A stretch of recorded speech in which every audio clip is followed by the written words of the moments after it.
우리는 모두는 패자부활전을 아실 겁니다. 경기에 패해 탈락한 선수들 중 일부에게 다시 출전할 기회를 주고자 행하는 경기 방식이요, 시스템입니다. 일반적으로 단판 승부 형식의 토너먼트 대회에서 사용됩니다. 요즘에는 스포츠 경기 외에도 요리 연예 등 기술 공모 형식의 텔레비전 실시간 프로그램에서까지 실시되는 경우도 있습니다. 왜 패자부활전 이야기를 장황하게 늘어놓느냐고요? 이런 질문을 하나 올리려고요. 자, 질문 들어갑니다. 귀를 쫑긋 세우시고 들어보세요. 여러분, 구원과 영생에도 패배부활전이 존재할까요? 구원받지 못한 자에게, 영생을 얻지 못한 자들에게 다시 한번 회개하고 돌이킬 수 있는 기회가 있느냐? 라는 질문입니다. 우리가 베드로 사도의 성경 기록을 읽으면 죽은 자가 돌이켜 다시 믿어 구원을 얻을 수 있는 것처럼 보일 때가 있습니다. 그리스도께서도 단번에 죄를 위하여 죽으사 의인으로서 불의한 자를 대신하셨으니 이는 우리를 하나님 앞으로 인도하려 하심이라. 육체로는 죽임을 당하시고 영으로는 살리심을 받으셨으니 그가 또한 영으로 가서 옥에 있는 영들에게 선포하시니라. 그들은 전에 노아의 날 방주를 준비할 동안 하나님이 오래 참고 기다리실 때에 복종하지 아니하던 자들이라.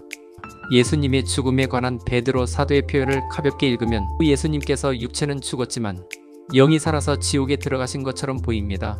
십자가 희생을 치르신 후 예수의 영은 곧바로 지옥에 들어가서 죄로 인해서 노아 당시에 멸망한 사람들에게 구원의 복음을 전파하신 것으로 오인할 수 있는 소지가 많습니다. 육체를 가지신 예수께서 임종하신 후 복음 전파에 대한 강렬한 열정으로 지옥까지 들어가 생명의 복음을 전파하신 것이 사실이라면 진리가 꼬이기 시작합니다. 지옥에 들어간 인간들이 뒤늦게라도 복음을 들어 회개하고 믿으면 지옥에서 천국으로 이송된다는 희한한 가르침이 등장하게 됩니다. 죽어 지옥에 간 인간이 소위 패자부활전 비슷한 방식을 거쳐서 다시 천국 백성으로 신분이 역전되는 기회가 있다는 말이 되어버립니다. 그리고 설사 예수님이 지옥에 가셔서 구원의 복음을 전하셨다면 왜 굳이 노아 홍수 당시에 죽은 그 시대 사람들에게만 불공평하게 그 기회가 주어지는 것입니까? 정말 지옥에 있는 사람들에게 하나님 나라에 갈 수 있는 기회가 제공되는 것일까요? 적당히 지옥에서 고통을 겪고 혼쭐이 났으니 회개를 속히 하고 새로운 인생으로 변화될 수 있는 것입니까?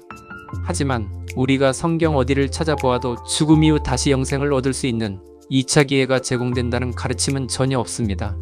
실제로는 육체의 생명이 끝나는 순간 즉시 다시는 영생을 얻을 수 있는 기회가 모두 거두어집니다. 두 번의 기회는 전혀 사실무근이라는 말씀입니다. 만일 의인이 돌이켜 그 공의에서 떠나 범죄하고 악인이 행하는 모든 가증한 일대로 행하면 살겠느냐? 그가 행한 공의로운 일은 하나도 기억함이 되지 아니하리니 그가 그 범한 허물과 그 지은 죄로 죽으리라.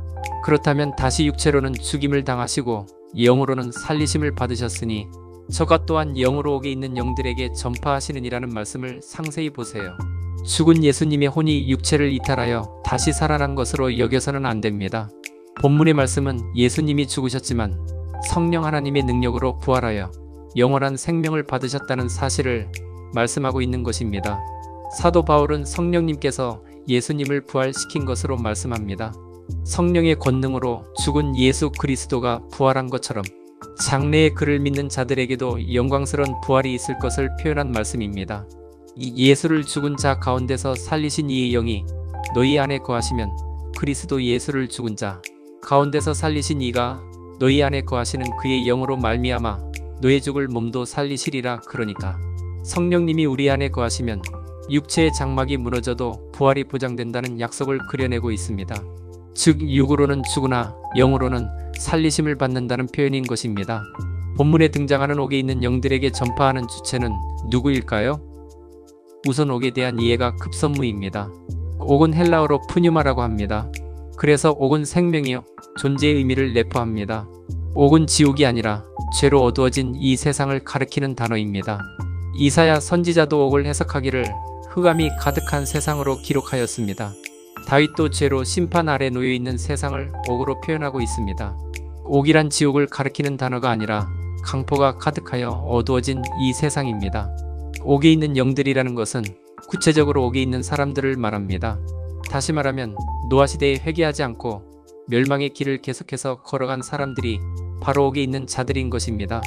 그러니까 사도 베드로가 말하려는 의도는 노아 홍수로 멸망받은 모든 사람들에게도 예수 그리스도께서 성령을 통해 복음을 전파하셨다는 사실입니다.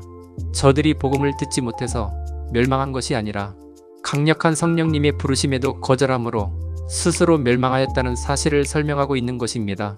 결국 베드로 사도의 메시지는 우리에게 육체의 생명이 있을 때 성령님의 호소에 귀를 막지 말고 돌아와야 산다는 가르침의 표현인 것입니다.